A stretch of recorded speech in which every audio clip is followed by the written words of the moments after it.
નમસ્કાર મારા વહાલા વિદ્યાર્થી મિત્રો, આજે વાત કરીશું ધોરણ 8 અને વિષય હિન્દી કાવ્ય નંબર 1 તેરી હે જમી કાવ્યના અભ્યાસ અને સ્વાધ્યાયનું સંપૂર્ણ સોલ્યુશન આપણે આ વિડીયોની અંદર જોઈશું। એ પહેલાં ચેનલની અંદર પ્રથમ વખત આવ્યા છો તો મિત્રો ચેનલને સબસ્ક્રાઈબ કરી તમારા મિત્રો સુધી વિડીયો શેર કરવાનો ભૂલશો નહીં।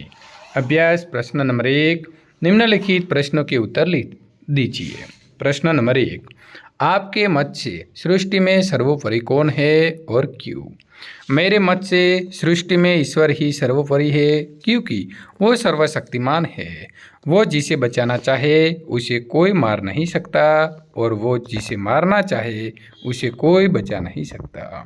प्रश्न नंबर 2, आप भगवान से क्या प्रार्थना करते हैं? तो हम भगवान से ये प्रार्थना करते हैं कि वे लोगों पर अपनी कृपा दृष्टि बनाए रखे, लोग किस हालत में हैं उसकी वे हमेशा खबर लेते रहें। प्रश्न नंबर 3, आप ईश्वर से प्रार्थना किस समय करते हैं और क्यों? मैं सुबह उठता हूँ तब और रात को सोने के समय ईश्वर की प्रार्थना करता हूँ। इस समय ही मुझे प्रार्थना के लिए अनुकूल लगता है। प्रश्न नंबर 4, भिन्न भिन्न धर्म के लोग प्रार्थना करने के लिए कहाँ कहाँ जाते हैं? आंसर आएगा, प्रत्येक धर्म के लोग अपने अपने पूजा स्थानों में प्रार्थना करने के लिए जाते हैं। हिंदू मंदिर में, मुसलमान मस्जिद में, ईसाई चर्च में, सिख गुरुद्वारा में और पारसी अग्यारी में प्रार्थना करने के लिए जाते हैं। निम्नलिखित शब्दकोश के क्रम के अनुसार लिखिए। हृदय, मनुष्य, सुख, शांति, मित्र, डॉक्टर, दृष्टि, योद्धा, श्रृंखला, नाविक और धन, क्षमता, उज्जवल, मंदिर, दूध, स्वर और धरा। तो प्रथम आएगा उज्जवल और क्षमता, डॉक्टर, दूध, दृष्टि, धन, धरा, नाविक, मंदिर, मनुष्य, मित्र, योद्धा, शांति, श्रृंखला, सुख, स्वर और हृदय। प्रश्न नंबर 4, इस चित्र की मदद से एक कविता की रचना कीजिए। विद्यार्थी मित्रों, તમે તમારા બુકની અંદર આપેલું ચિત્ર જે સૂર્ય દેવતાનું છે એ જોઈ શકો છો। हे सूर्य देवता, हे जीवनदाता, तुम हो हमारे पिता और माता, तुमसे होती है सुबह और शाम, तुम देखते हो हमारे सब काम, धरती का कण कण तुम्हारे गुण गाता, तुमसे बड़ा है कोई न दानी, तुमसे मिलते प्रकाश और पानी, तुमसे सारा जहान सुख पाता, हे सूर्य देवता, हे जीवनदाता। प्रश्न नंबर 5, वचन बदलकर वाक्य फिर से लिखिए। मैंने कविता लिखी तो हमने कविता लिखी, ये मेरी किताब है तो ये हमारी किताबें हैं, उससे लड्डू दे दो, उन्हें लड्डू दे दो।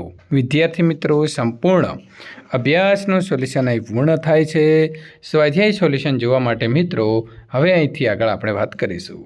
પ્રશ્ન નંબર 1, निम्नलिखित प्रश्नों के उत्तर लिखिए। कवि ईश्वर से क्या चाहते हैं? कवि चाहते हैं कि ईश्वर लोगों के अपराधों को क्षमा कर दे, वो हमेशा लोगों पर अपनी कृपा दृष्टि रखे, दुनिया के लोग किस हालत में हैं उसकी वो हमेशा खबर रखे और दुनिया पर आने वाली आफतों को दूर करे। प्रश्न नंबर 2, तू अपनी नज़र हम पर रखना, ऐसा कवि क्यों कहते हैं?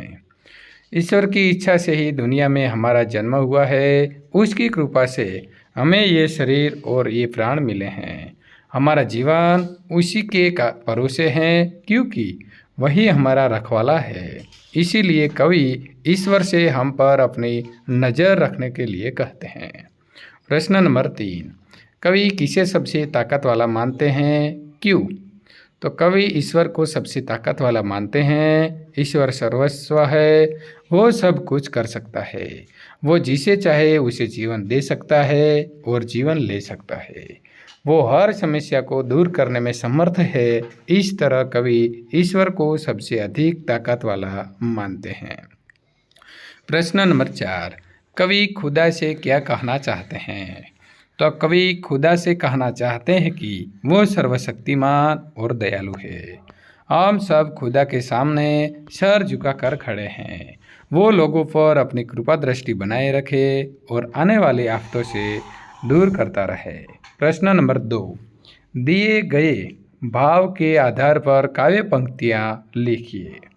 हे ईश्वर, तेरी कृपा से मुझे शरीर और प्राण मिले हैं, चाहे जो भी हो तुम अपनी कृपा दृष्टि हम पर सदा रखना।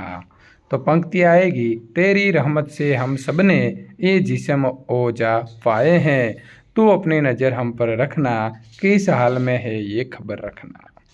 प्रश्न नंबर 2, हे प्रभु ये सारा संसार तेरा है, तू बड़ा दयालु है, तो हम पर अपनी दया दृष्टि रखना।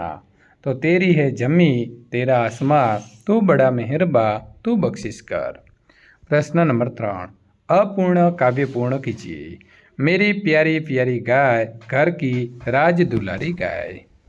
तो उत्तर आएगा, मेरी प्यारी प्यारी गाय घर की राज दुलारी गाय, जो भी देखी खुश हो जाए, ऐसी न्यारी मेरी गाय। तो ऐसी कोई प्रार्थना लिखिए जो कि किस फिल्म में हो। तो हे मालिक तेरे बंदे हम, ऐसे हो हमारे करम। नेकी पर चले और बदी से बचे, ताकि हंसते हुए निकले दम। ये अंधेरा छा रहा, तेरा इंसान घबरा रहा, हो रहा बेखबर कुछ न आता नजर, सुख का सूरज छुपा जा रहा है, तेरी रोशनी में जो दम, तू अमावस को कर दे पूनम। बड़ा कमज़ोर है आदमी, अभी लाखों है उसमें कमी, पर तू जो खड़ा है दयालु बड़ा, तेरी कृपा से धरती थमी। दिया तूने हम सबको जन्म, तू ही झेलेगा हम सबके गम, जब जुल्मों का हो सामना, तब तू ही हमें थामना। वे बुराई करे हम भलाई करे, नहीं बदले की हो कामना, बढ़े उठे प्यार को हर कदम, और मीठे बेर का ये वरम। फिल्म मित्रों छे 2 आंखें 12 हाथ। इस प्रार्थना को अपनी मातृभाषा में लिखिए। तो विद्यार्थी मित्रों અહીં આપણે અંગ્રેજી પણ આપેલી છે। જો તમે અંગ્રેજીમાં લખવા માગો છો તો મિત્રો અહીં વિડીયોને સ્ટોપ કરી અને લખી શકો છો, અને જો તમે ગુજરાતીની અંદર લખવા માગો છો તો વિડીયો જે છે તેને મિત્રો થોડી રાહ જોશો, એટલે અહીં આપણે ગુજરાતીમાં પણ લખી દીધું છે। હે ઈશ્વર, અમે તારા ભક્ત છીએ, અમારા કર્મ એવા હોય છે કે પ્રામાણિકતાથી વર્તીએ અને બુરાઈથી દૂર રહીએ, જેથી મિત્રો આપણે હસતા હસતા અમારા પ્રાણ નીકળે। આ સઘન અંધકાર છવાઈ ગયો છે અને તારો મનુષ્ય કરી રહ્યો છે, સર્વથી અજાણ બની ગયા છે અને તેમને કશુંય નજરે પડતું નથી। સુખનો સૂર્ય છુપાઈ ગયો છે, તારા પ્રકાશમાં એવી શક્તિ છે કે તું અમાસને પૂનમ બનાવી શકે છે। મનુષ્ય ખૂબ નિર્બળ છે, હજી તેનામાં લાખો ક્ષતિઓ છે, પરંતુ તું જે વિદ્યામાન છે અને ખૂબ દયાળુ છે, તારી કૃપાથી ધરતી સ્થિર છે। તે અમને સૌને જન્મ આપ્યો છે, તું અમારા સૌના દુઃખ સહન કરશે। જ્યારે અત્યાચારનો સામનો કરવાનો હોય ત્યારે તું જ અમને સંભાળી લેજે। તેઓ બુરાઈ કરે અને અમે ભલાઈ કરીએ, અમારામાં બદલો લેવાની ભાવના ન હોય, અમે દરેક પગલું પ્રેમનો ભરીએ અને વેર લેવાનો ભ્રમ દૂર થાય। વિદ્યાર્થી મિત્રો અહીં સંપૂર્ણ સોલ્યુશન પૂર્ણ થાય છે। બીજા પાર્ટનું સોલ્યુશન જોવા માટે અહીં આપેલી એન્ડ સ્ક્રીન ઉપર ક્લિક કરીને મિત્રો મેળવી શકો છો। જો તમને અમારો વિડીયો પસંદ આવ્યો હોય તો લાઇક કરી તમારા મિત્રો સુધી શેર કરવાનું ભૂલશો નહીં।